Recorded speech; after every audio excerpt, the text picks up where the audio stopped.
9 महीने माँ की गर्भ में कैसे पलता है बच्चा। मित्रों, गरुड़ पुराण में भगवान विष्णु ने पंक्षीराज गरुड़ को जीवन, मृत्यु, स्वर्ग, नरक, पाप, पुण्य, मोक्ष पाने के उपाय आदि के बारे में बताया है। गरुड़ पुराण में यह भी बताया गया कि शिशु को माँ के गर्भ में कई कष्टों का सामना करना पड़ता है। इसमें माता के गर्भ में आने से लेकर जन्म लेने तक का स्पष्ट विवरण दिया गया है। आज हम अपनी वीडियो के जरिए आपको बताएंगे कि 9 महीने माँ के गर्भ में शिशु को कैसे पलना पड़ता है, शिशु को माता के गर्भ में क्या क्या विचार आते हैं। नमस्कार दोस्तों, आपका एक बार फिर से स्वागत है अपने चैनल फैक्टवर्ल्ड टीवी में।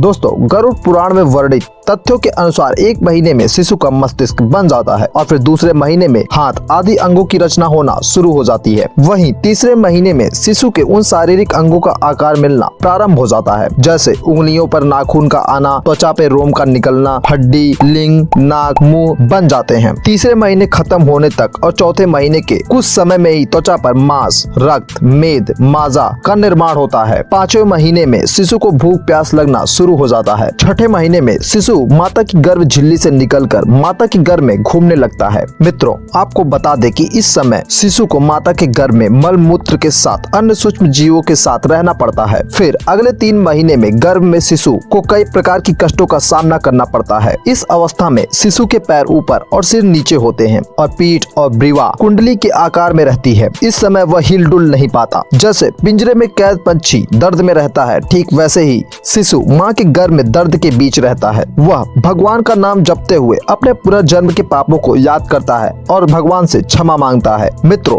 गरुड़ पुराण के अनुसार 6ठे महीने के बाद जब शिशु भूख प्यास को महसूस करने लगता है और माता की गर्भ में अपना स्थान बदलने के लायक हो जाता है, तभी वह कुछ कष्ट भी भोगता है। माँ उस वक्त जो भी भोजन करती है, शिशु के कोमल अंगों को कष्ट होता है। आपको जानकर हैरानी होगी, लेकिन गरुड़ पुराण के अनुसार शिशु गर्भ में ही अपनी 7 माह की अवधि से ज्ञान पाकर वैराग से परिपूर्ण होकर श्री विष्णु की प्रार्थना करने लगता है। उनकी चरणों में शरण पाने की विनती करता है। लेकिन जैसे ही वह इस मोह माया की दुनिया में कदम रखता है, वह सब कुछ भूलकर फिर से माया के मोह में उलझ जाता है। माता की गर्भ में पल रहा शिशु जैसे ही 7वें महीने में आता है, उसे ज्ञान की प्राप्ति होती है। तभी ऐसा माना जाता है कि वह अपनी भावनाओं के बारे में सोचता है। उस समय शिशु यह सोचता है कि अभी वह बेहतर कष्टों में है और अपने मन में ही सोचता है कि जैसे ही मैं इन कष्टों से बाहर जाऊंगा, मैं भगवान को भूल जाऊंगा। गरुड़ पुराण के अनुसार फिर माता के गर्भ में पल रहा शिशु भगवान से कहता है कि मैं इस गर्भ से बाहर नहीं जाऊंगा, क्योंकि बाहर जाने से पाप